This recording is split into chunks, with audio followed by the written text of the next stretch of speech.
All righty. Good morning, everybody. It's good to see you guys. Before we get started with our study of Mark, we're going to be picking up again with the account of John the Baptist. Let's go ahead and get started with the word of prayer. Dear God, thank you so much for this day. Thank you so much for this opportunity to come here, to be surrounded by other Christians, and to just study your word. God, we are so thankful that you've communicated with us, that you've taken the time and put in the work so that we could know what you believe and we don't have to guess or make things up.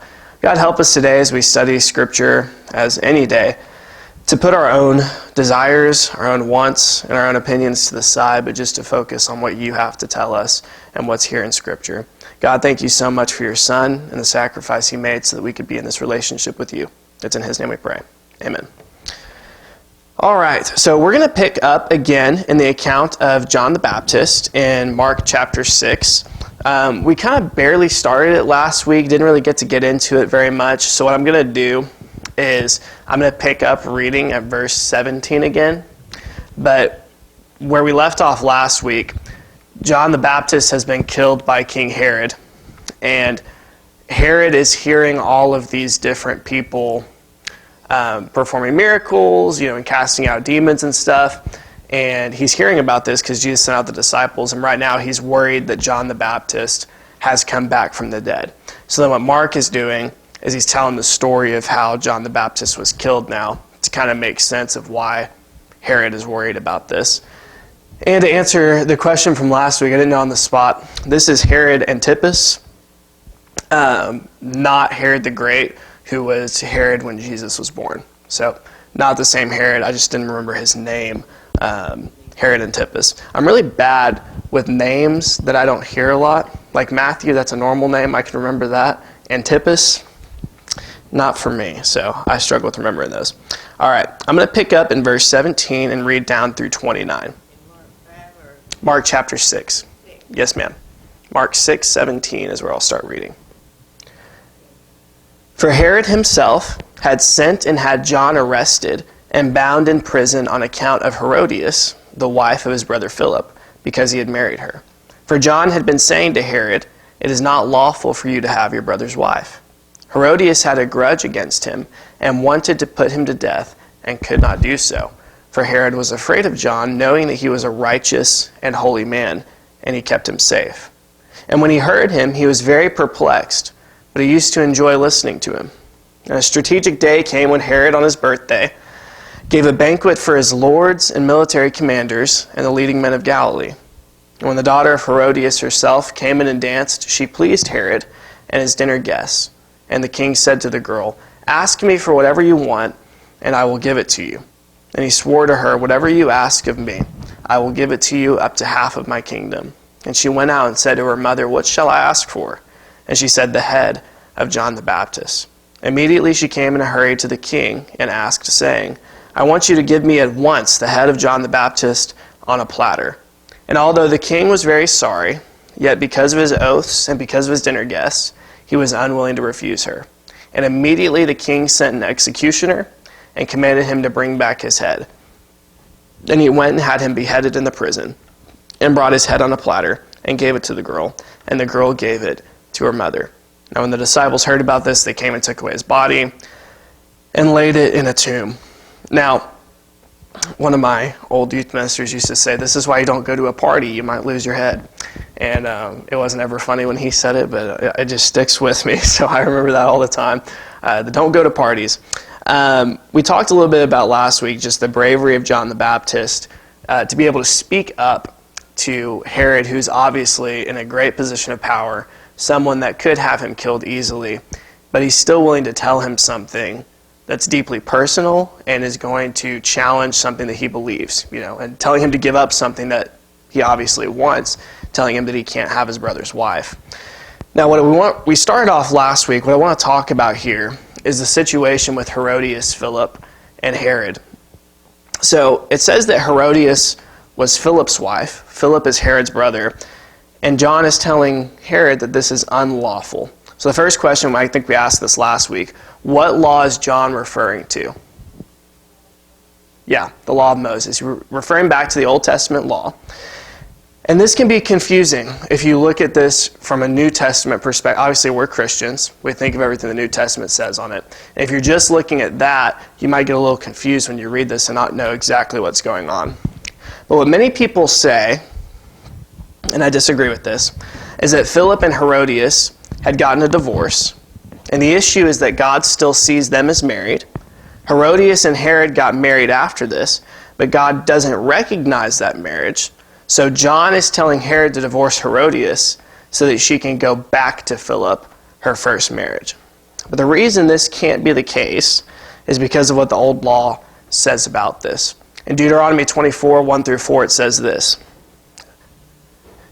"When a man takes a wife and marries her, and it happens that she finds no favor in his eyes because he has found some indecency in her, and he writes her a certificate of divorce and puts it in her hand and sends her out from his house, and she leaves his house and goes and becomes another man's wife, and if the latter husband turns against her and writes her a certificate of divorce and puts it in her hand and sends her out of his house, or if the latter husband dies who took her to be his wife, then her former husband who sent her away is not allowed to take her again to be his wife, since she has been defiled. For that is an abomination before the Lord, and you shall not bring sin on the land which the Lord gives you as an inheritance." So what many people believe is happening here, or what John is commanding, the idea that Herodias should go back to Philip because they were married, they just got divorced, and then she married Herod.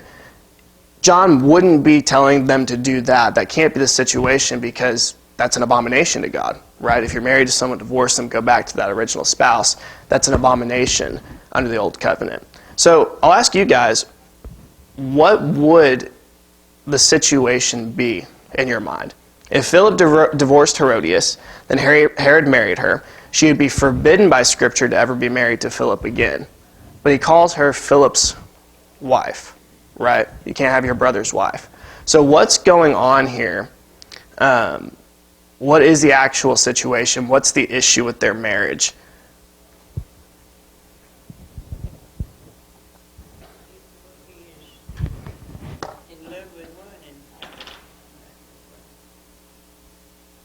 Okay. He's in love with another man's wife. Okay. I got you. Right. He's married her, right? What would make this situation...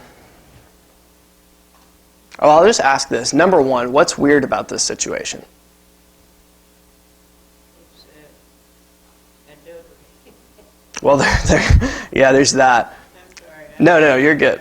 You're totally good. It's early, right? It's early. It's meant adultery.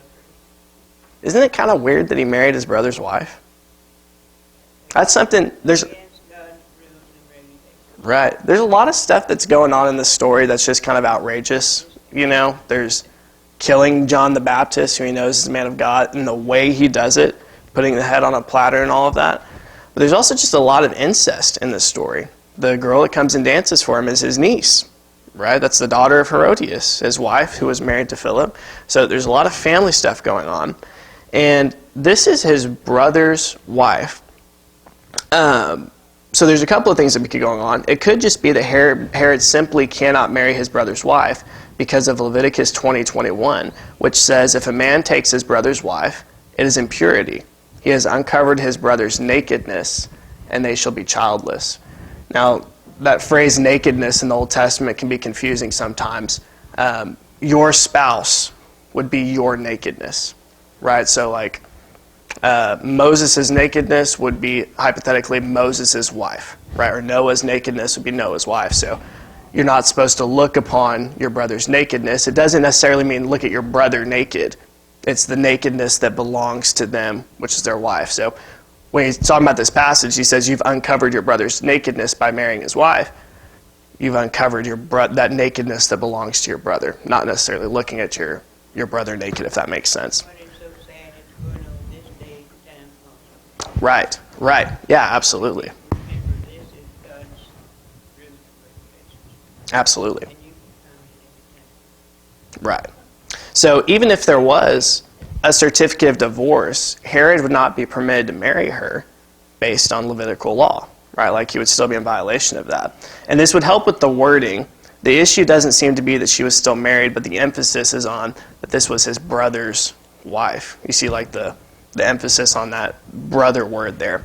But there's another option too, which some people have suggested this, is that Philip had no say in the matter. Is that there was no divorce, no formal divorce, and that Herod simply took her and married her because he could. Some people believe this. I kind of tend to believe it's just because it's his brother's wife. But we don't get any insight into how Philip feels about this whole thing. Right? You get Herodias' view. She wants to stay in this new marriage. She wants to stay with King Herod and all of those things. Why wouldn't she? But if there was no certificate of divorce, if Philip had not divorced her and Herod just said, I'm taking her and marrying her, she could still be his brother's wife. It could be a situation where he just took her because he had the power to do so. Either one of those is fine. But one of the things I would say is just be careful not to build your entire view off of like this one passage, especially when it's talking about the Old Testament and the Old Covenant law. Okay.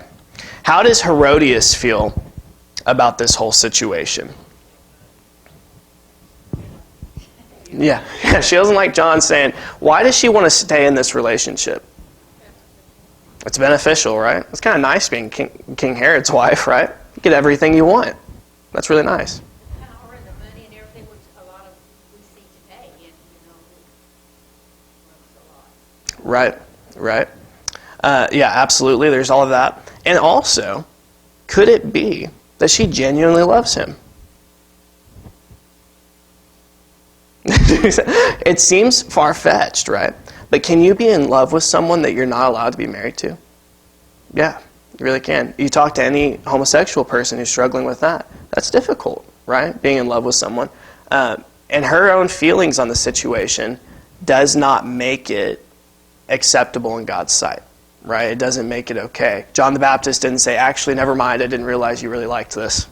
John the Baptist says, this is unlawful and you have to stop. So she's been trying to put him to death. And I think there's kind of a point here that she's been doing this kind of over and over again, it seems, because it says that Herod kept keeping him safe, as if this was like a repeated issue where she kept trying to kill him. And I get the impression that she's just been looking for opportunities, any chance she gets, to shut him up. I'll ask this too. If she was, or I'll put it this way. If she wasn't worried about Herod actually doing it, would John be bothering her?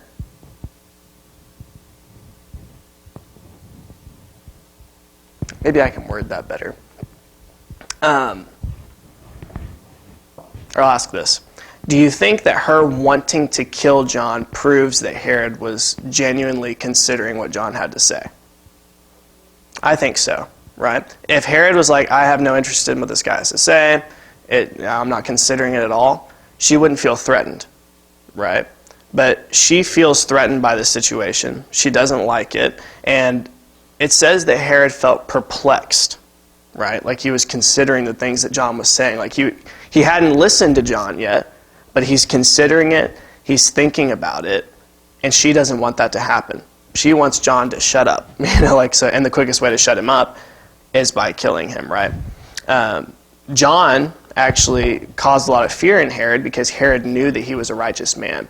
And there's sometimes where that happens to people where they know you're telling the truth. They may even view you as a righteous person. They know you're giving them scripture. They know you're giving them good things. But they're perplexed. And they're still thinking about it and they're considering it. And other people may come in and say, I don't want you to listen to that person, and try to cut off that relationship because they want to keep you in that same situation.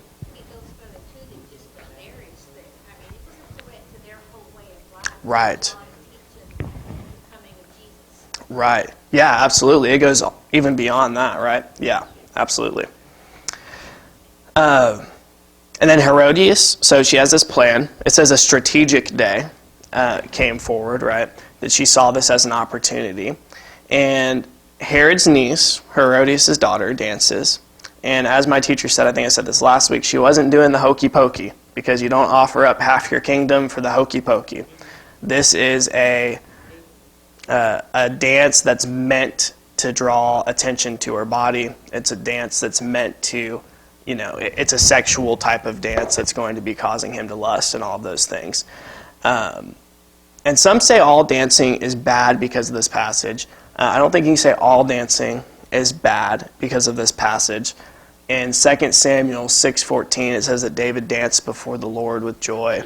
But there's all different kinds of dancing, right? Like, not all dance is the same. The hokey pokey, for example, is a very different dance than what's going on here.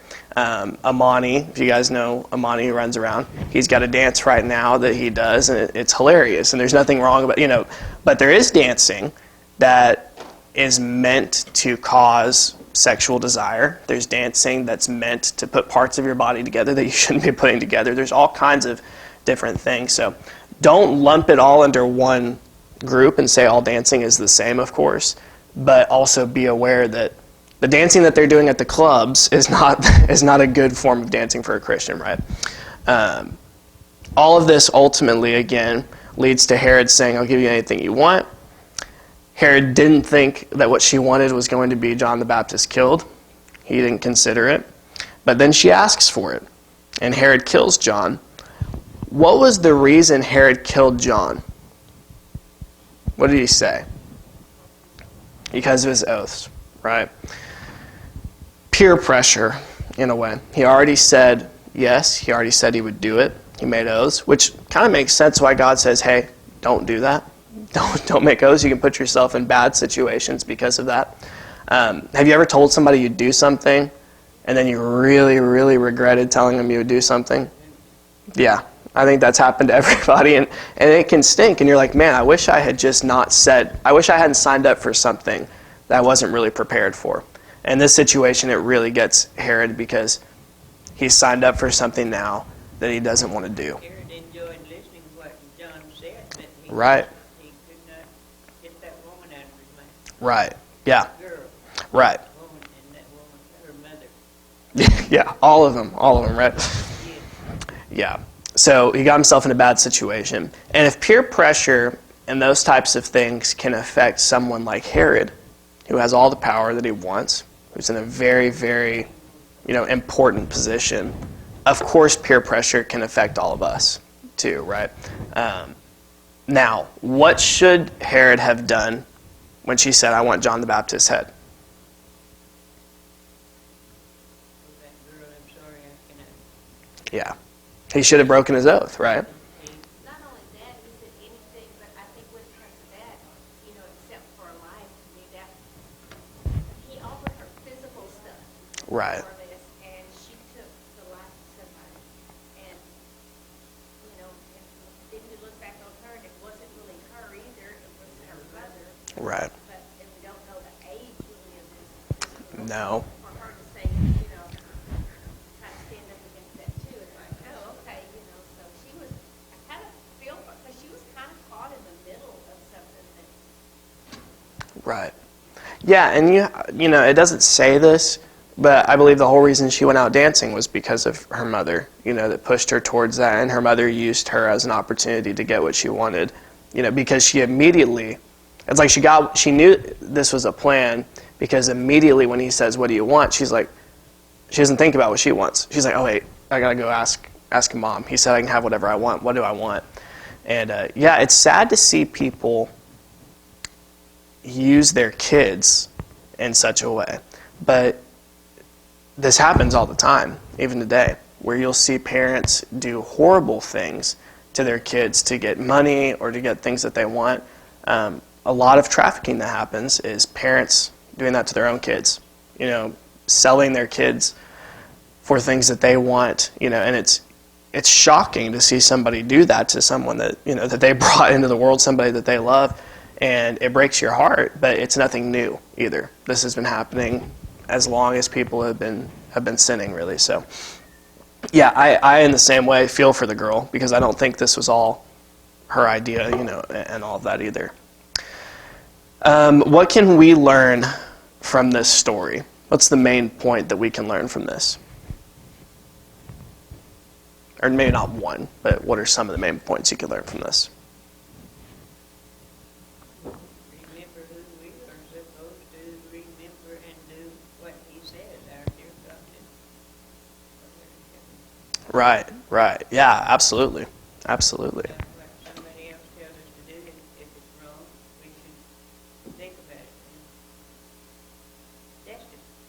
Right. Just all these things Right. for our own benefit. Right.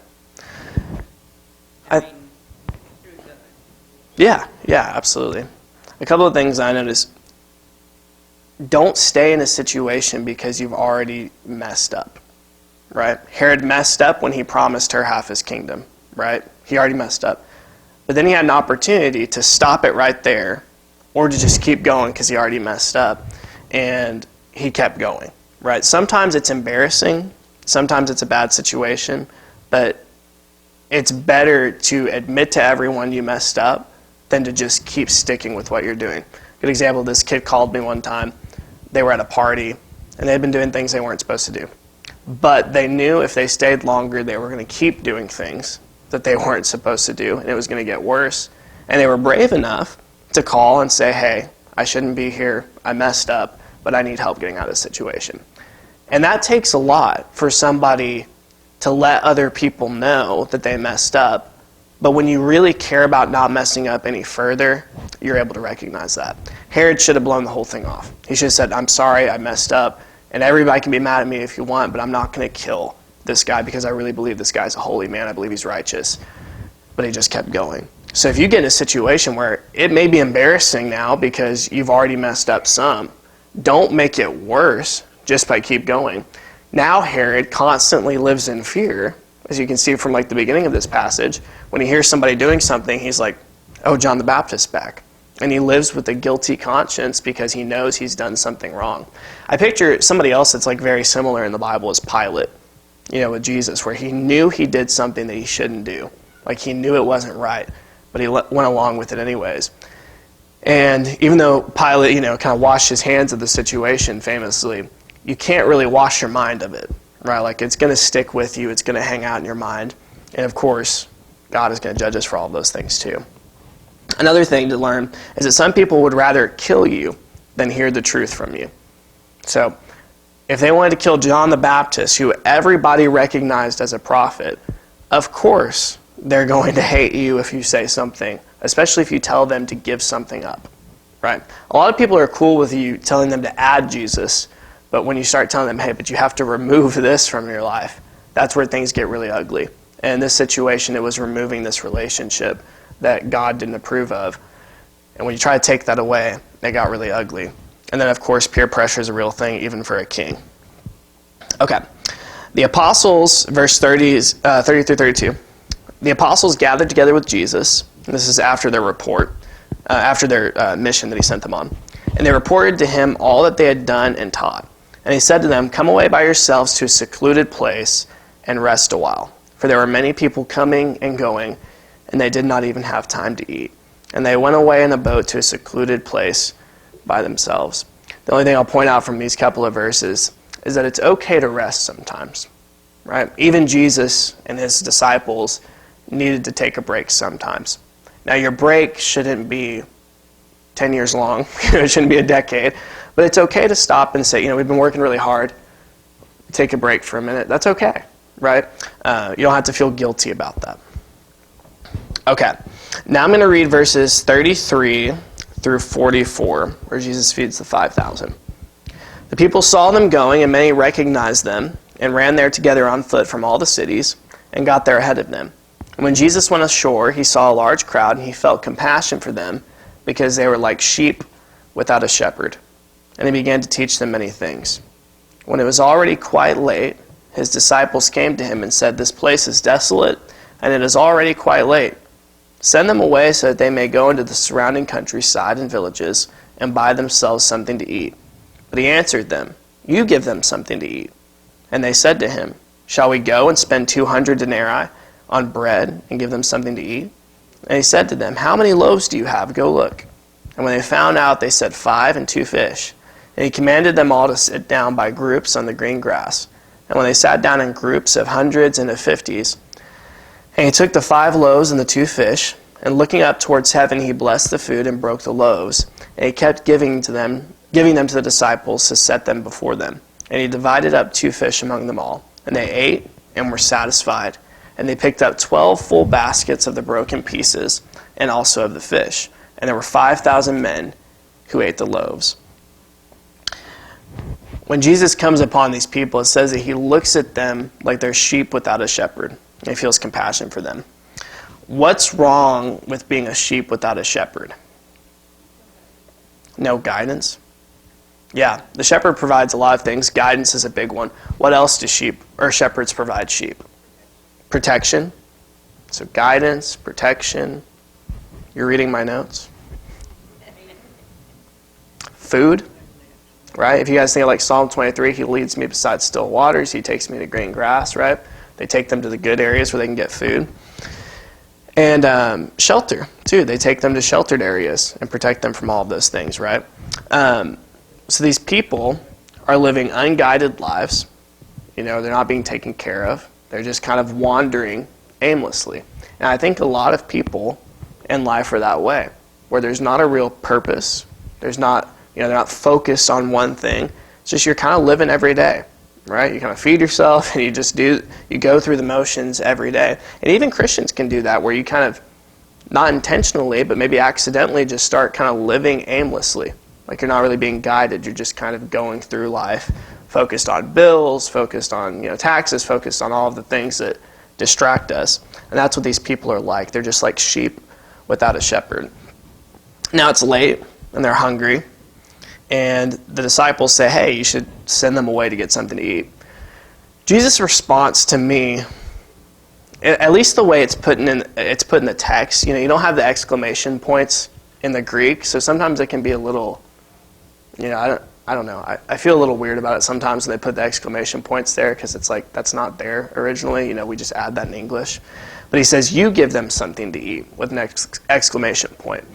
And I think the reason they did that is because, to me at least, it does feel like Jesus is a little irritated that their first response when everyone was hungry was to do what?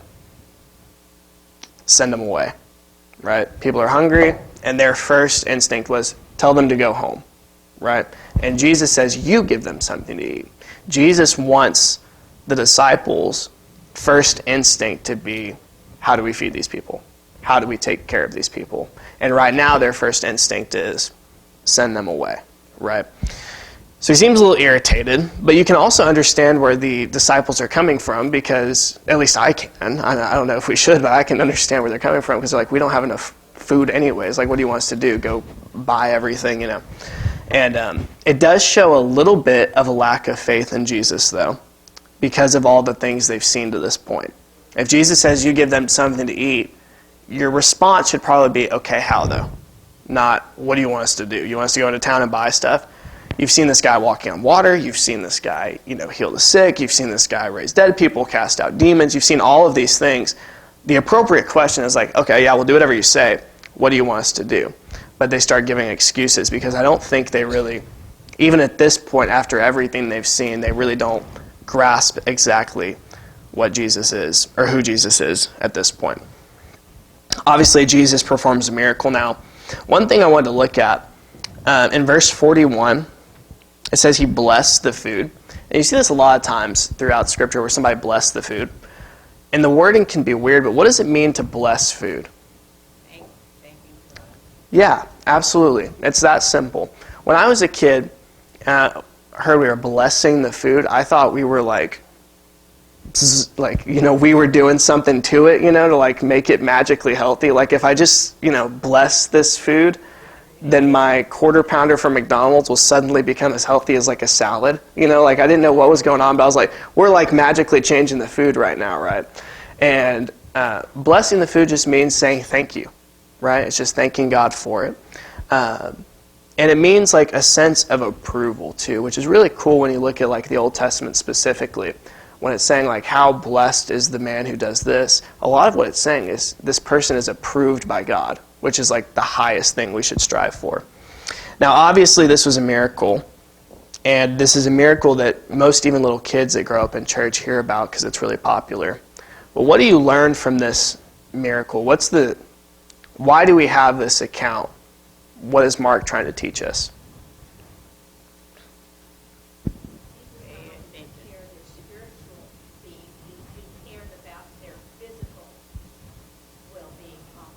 Yeah, you're reading my notes too. I had literally, Jesus cares about both physical needs and spiritual needs. But yeah, that's exactly it, right? As Christians, sometimes I think we can be guilty. It's a good thing that we're focused on spiritual things, but we can be so focused on spiritual things that we neglect people's physical needs too, right? And obviously the spiritual matters more, but if you see somebody that's hungry, that becomes a spiritual problem if you don't take care of them physically, right? Because it shows that you have a lack of love, a lack of compassion, which is the emotion that Jesus opened up this statement with. This whole section was he felt compassion for them. So even physical needs are spiritual needs in a way too, because you have a responsibility to spiritually feel something for someone who's in a bad physical situation. So, right. Absolutely.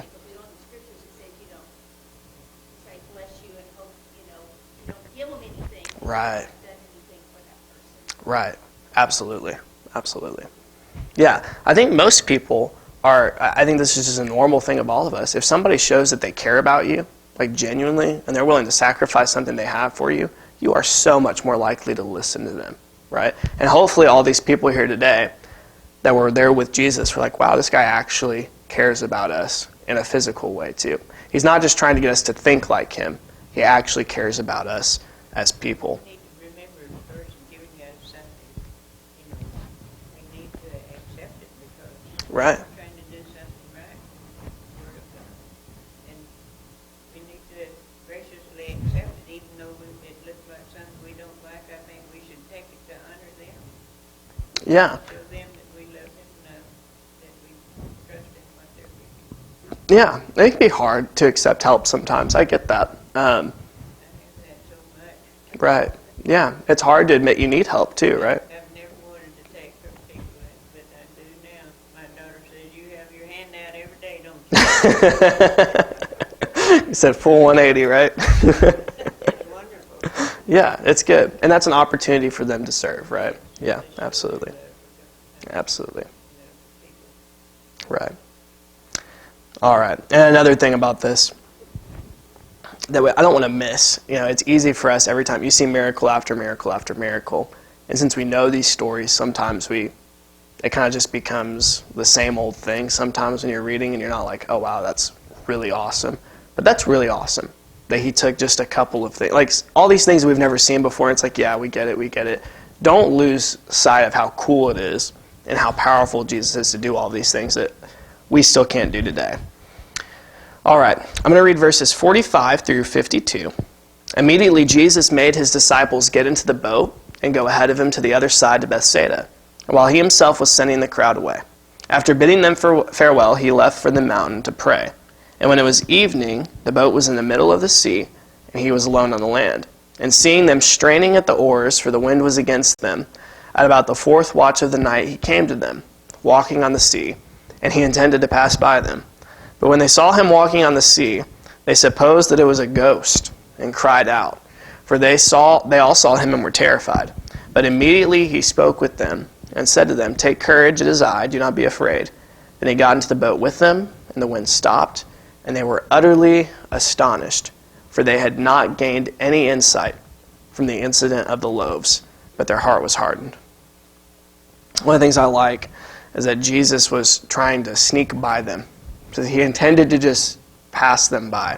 And I always wondered, I knew Jesus was perfect, he never sinned, but I wondered if he was perfect at like every game ever, if they were playing, cornhole or something, was he just amazing at that? This passage makes me think no, because he was trying to sneak by and he couldn't sneak by. So at least at hide and seek, there was still a human element of Jesus that he wasn't able to just do everything with complete ease. I also think it's kind of funny that he sees them straining at the oars. And of course he could just say, peace be still like he has before, but he's just like, they'll be fine. It just keeps running. He's like, they need a workout or whatever. He just keeps walking by. And some people will make a really big deal about what they suppose that they saw. Because what do they think they see? A ghost, right? And some people make a really big deal about this. That, yeah, the disciples really believed in ghosts. And I'm not saying they did or they didn't. But if I was in their shoes, even if I didn't believe in ghosts, I might think I saw something that was a ghost, right? Because your brain tries to explain things that you've never seen before, right? And you may even come to a conclusion that you wouldn't naturally come to. For example, I don't really believe necessarily in aliens, right? I'm not trying to offend anybody. If you're a big alien believer, I'm not trying to offend you. But for me, I don't see any evidence of it. But there have been times when I'll see something in the sky, and immediately I'm like, that kind of looks like a UFO. I don't even believe in aliens, but I'm like, that kind of looks like a UFO. And it turns out it's probably just Elon Musk's like Wi-Fi thing that he flies over with those lights and stuff. But now later, afterwards, I'm probably like, yeah, it was a drone, or it was, Elon's thing or whatever.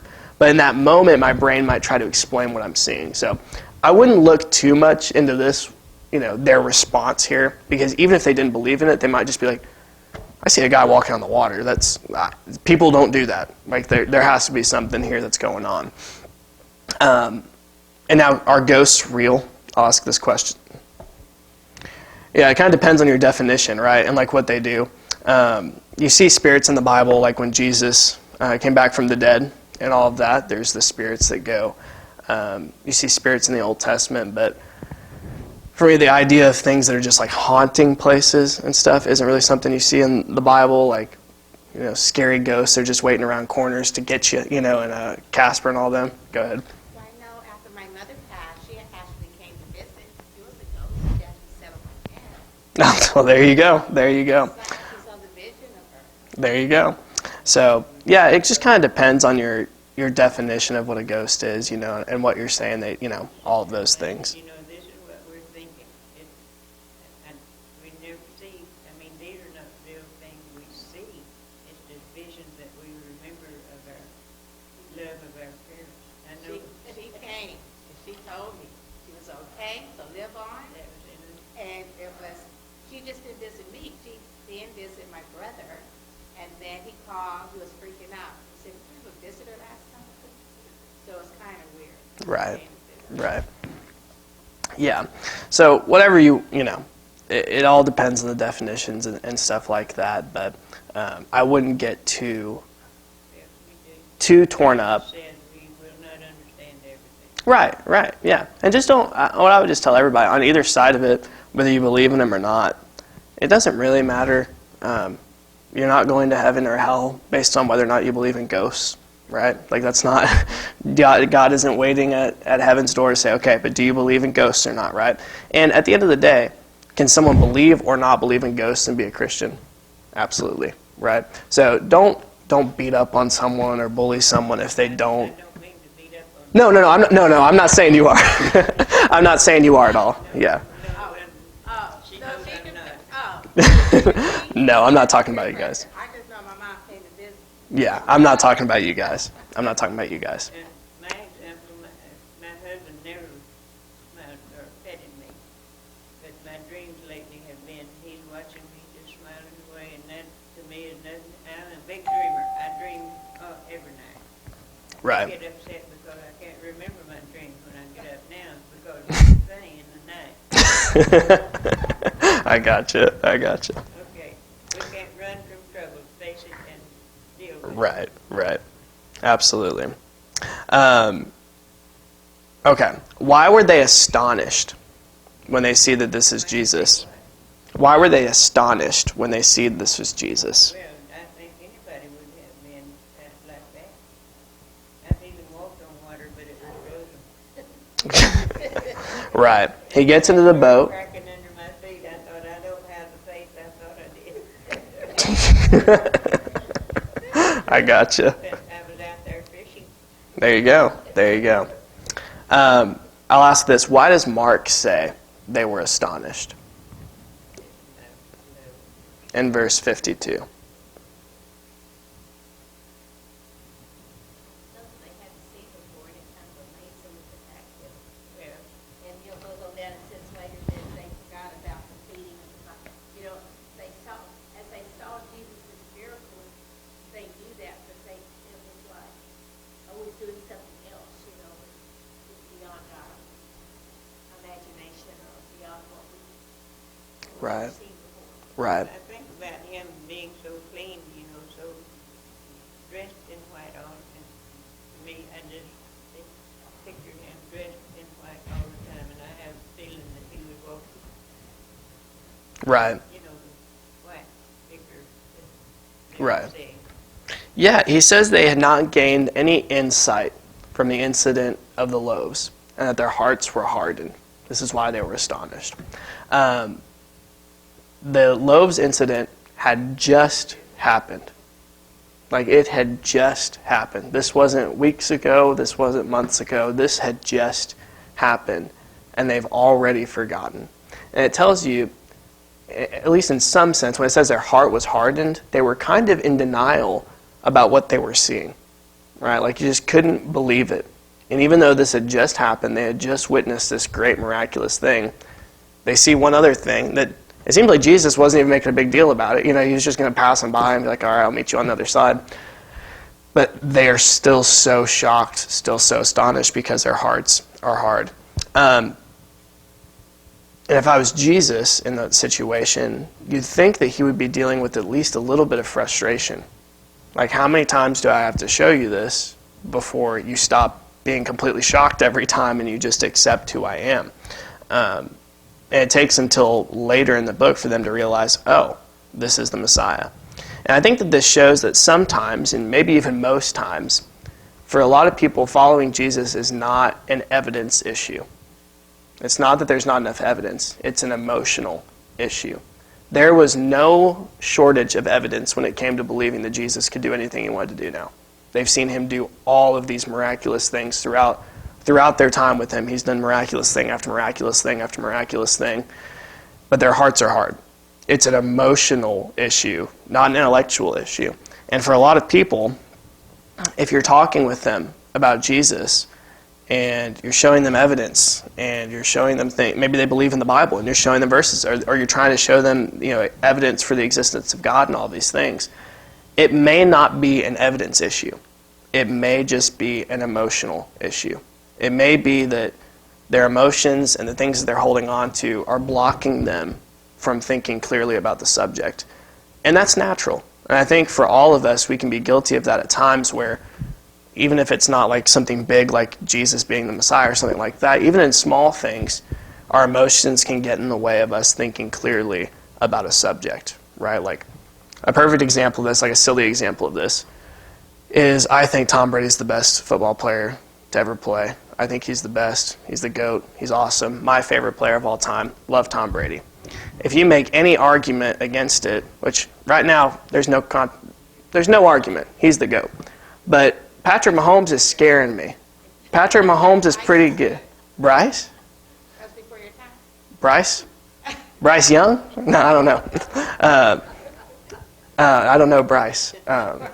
Oh, Rice, Jerry Rice. Yeah. No, Rice is good. Rice is good, yeah. Rice has an argument. I should say best quarterback of all time, Brady.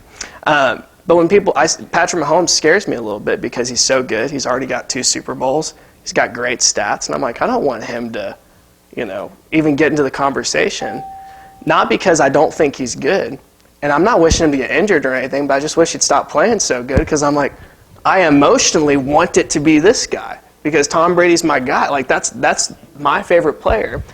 And even if, I'll tell you this, if Patrick Mahomes won 8 Super Bowls and had better stats and stuff, because I love Tom Brady so much, I guarantee I'm making excuses. And I'll be like, it's because he had Andy Reid, it's because he had Travis Kelce. I'll make all sorts of excuses. I know I would, because I love Tom Brady so much. And sometimes in our lives, we can love something so much, whether it's a behavior or it's a sin that we really, really like, that it doesn't matter what anyone shows us, it doesn't matter what anyone tells us, we're going to stick to it and we're going to cling to it. With cruising? Oh, yeah, like on a ship? Yeah, no, that's good, that's not a sin. No, but you think you have anything else to do in life? I'm on Right. a cruise ship. I'm home maybe 4 days a month.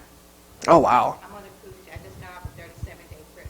I'm leaving next week on a 20-day trip. Wow. And people think you don't have anything else to do in life. Right.